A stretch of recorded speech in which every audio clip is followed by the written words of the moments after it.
Okay, this book is all about reptiles and amphibians. Let's find out what those are.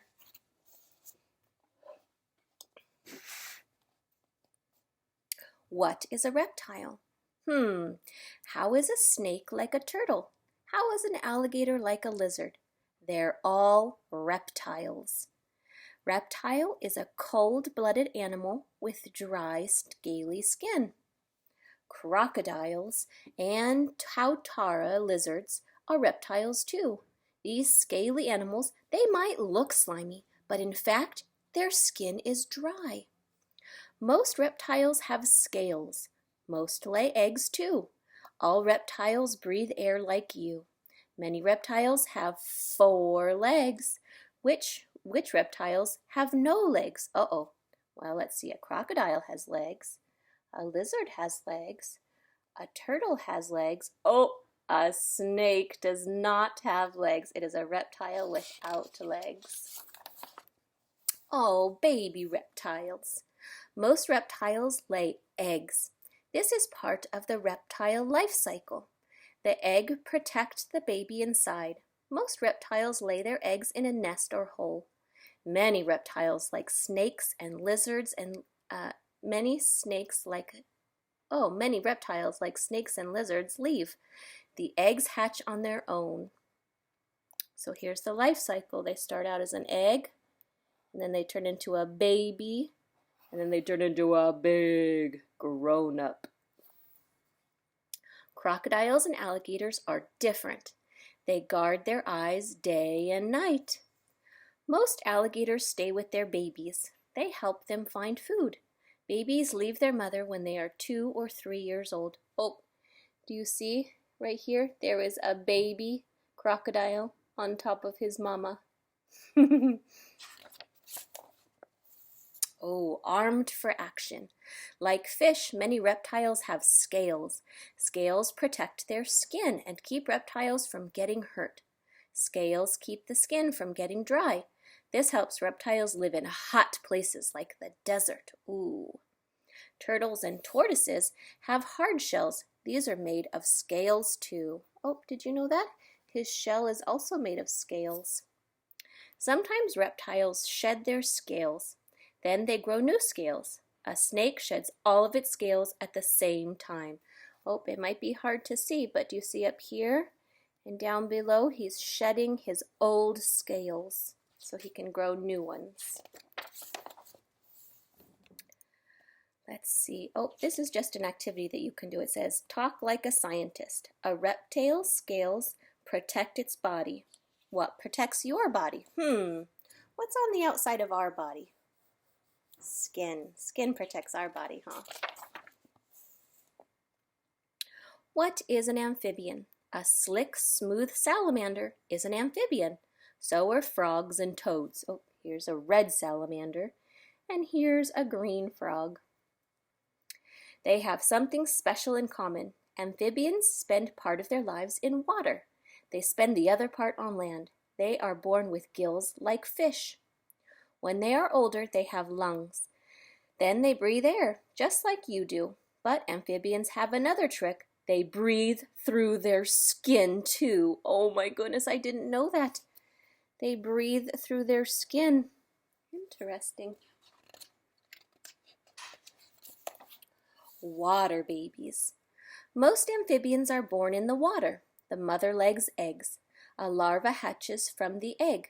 A tadpole is a frog larva. There they are. You see the little specks? Those are frog larvae or tadpoles. Then something amazing happens. The tadpole grows back legs. Next, it grows front legs. This is a froglet. Then the tail disappears. Soon the tadpole looks like a frog. So here is the life cycle.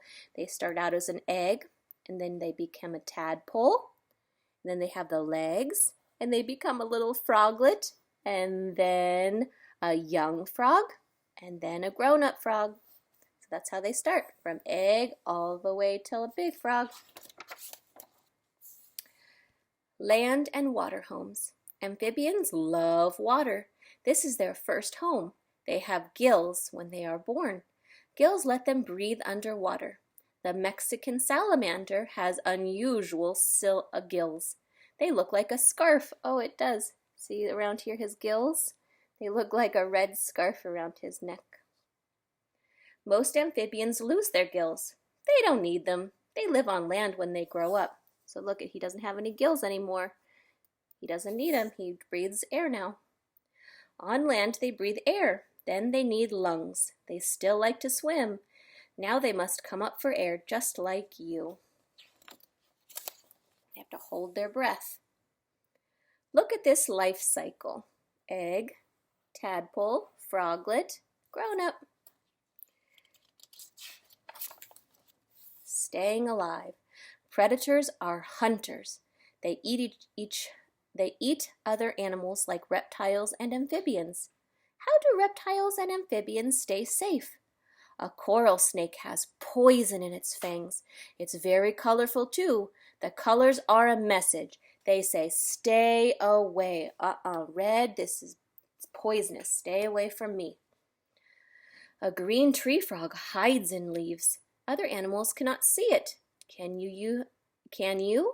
It is using camouflage, a way of hiding or disguising itself. Oh, it's really hard. Can you find the green frog in here?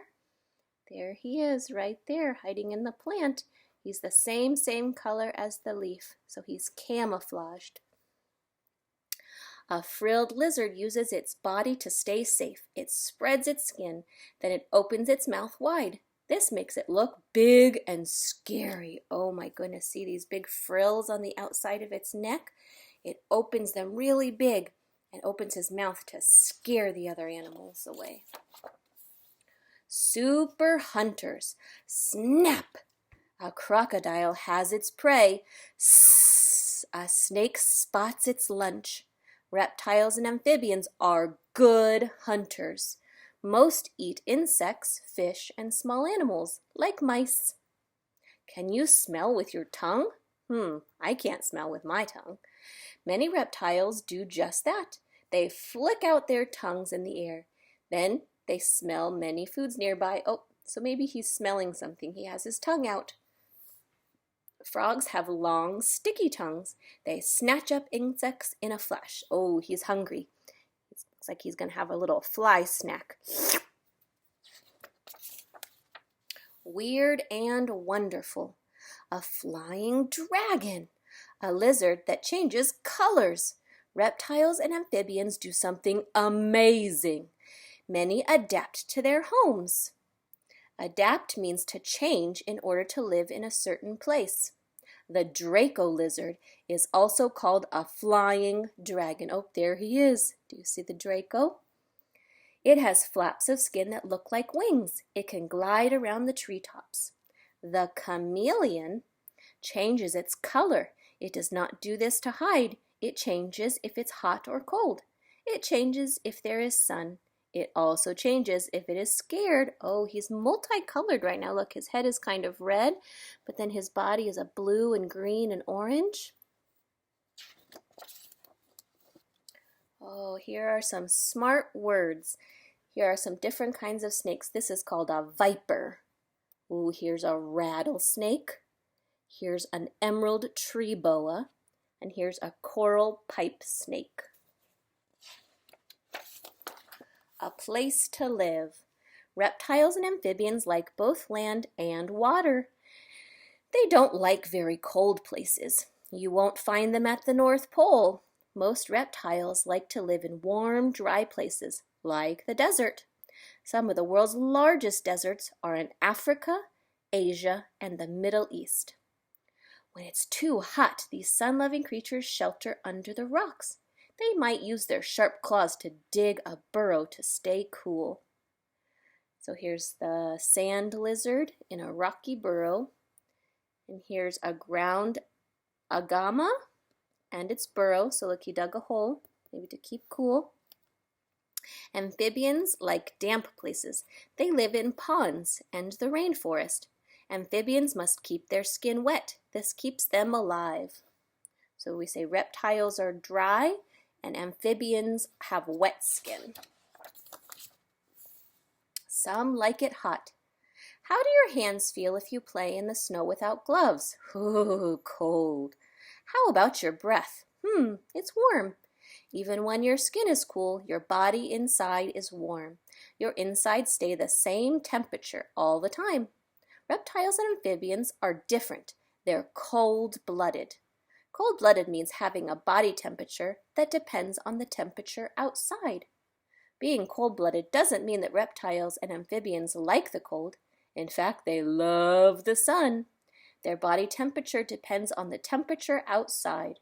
Reptiles and amphibians heat up in sunny spots. Oh, so this iguana, he's out on the rocks getting lots of sun to stay warm. Then they cool down in the shade. It's a lot of work being cold-blooded. So it probably is too hot for this turtle, so he's going to go hide in the shade of these bushes.